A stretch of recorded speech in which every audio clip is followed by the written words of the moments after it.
second law is the one that tells you how to calculate the value of a force. Force, measured in newtons, is one of the fundamental physical properties of a system and comes in many forms. You might feel it as a push or a pull, a mechanical force, while it is the value over your weight, the gravitational force of the earth pulling on you, and can be seen in the repulsion or attraction of magnets or electrical charges, which is called the electromagnetic force.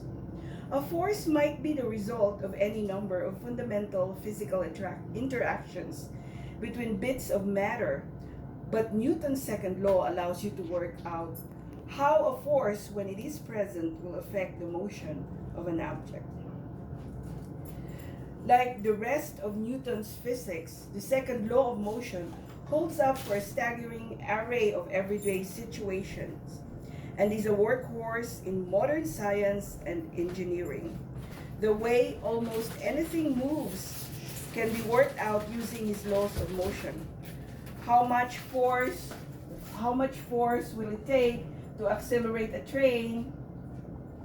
That's Newton's laws of motion. Whether a cannonball will reach its target, that is also Newton's laws of motion. Or how air and ocean currents move, that is also Newton's law of motion. So whether there is a plane flying, that is also Newton's laws of motion. He even used the laws of motion to combine with his universal law of gravitation that explains how the planets move. So weight is a force. It's equal to mass times the acceleration due to gravity. It is the object's mass multiplied by the acceleration due to gravity. So mass times the acceleration due to gravity is the weight of an object. And the direction of the weight is towards the center of the planet. So the reason you don't fall to the ground, of course, explained by Newton's third law of motion, which says that the surface of the earth is pushing up against your feet at a force equal but opposite to your weight. So a modified version of the second law applies when the mass of an object is changing, such as a rocket which burns up fuel and becomes lighter as it climbs through the atmosphere. So if this is the rocket, it becomes lighter, and this is the earth. As it moves up, the mass decreases. So the mass of the rocket decreases as it moves up towards the atmosphere. Okay. So you need to exert more force if you are going to move a piano or you are going to move a small chair across the floor. So when you catch a ball, it will hurt, your arm will hurt less than if you exert a force opposite to the ball. So the F in Newton's second law refers to the net force acting on an object. Working out what happens to an object that has several forces on it requires for you to account for both the direction and sizes of each force. So two forces might have the same sizes, but if they are pointed at different directions or opposite each other, they will cancel to zero. So that is when a game of tug of war applies to this.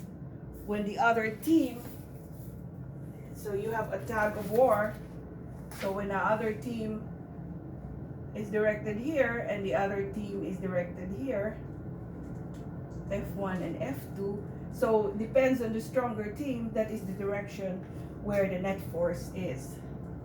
So the net force may be going that way if this one is the stronger team, if F2 is the stronger team, or it applies more force. So let us give a concrete example. Supposing you have a man and a man is trying to push a car. So in our example, the man is trying to push a car. His name is Mike. So his car, Mike's car, weighs 1,000 kilograms. And he is trying to push the car, and the car must have an acceleration of 0.05 meters per second in order for the car to move.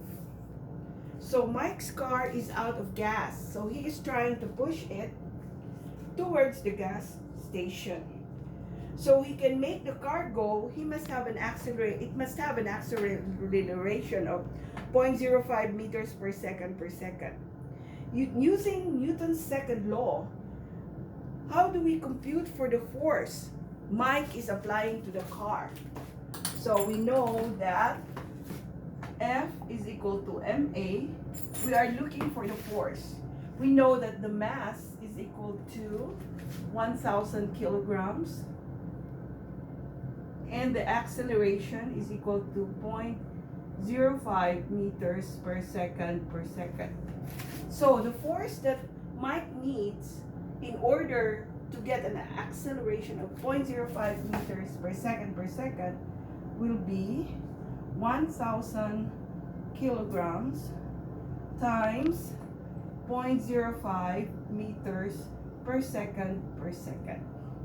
So that would be 0.05 in 2 decimal places times 5, that would be 50 kilogram meter per second, or you have 50 newtons. So Mike needs 50 newtons to push the car in that direction so as to give it an acceleration of 0.05 meters per second.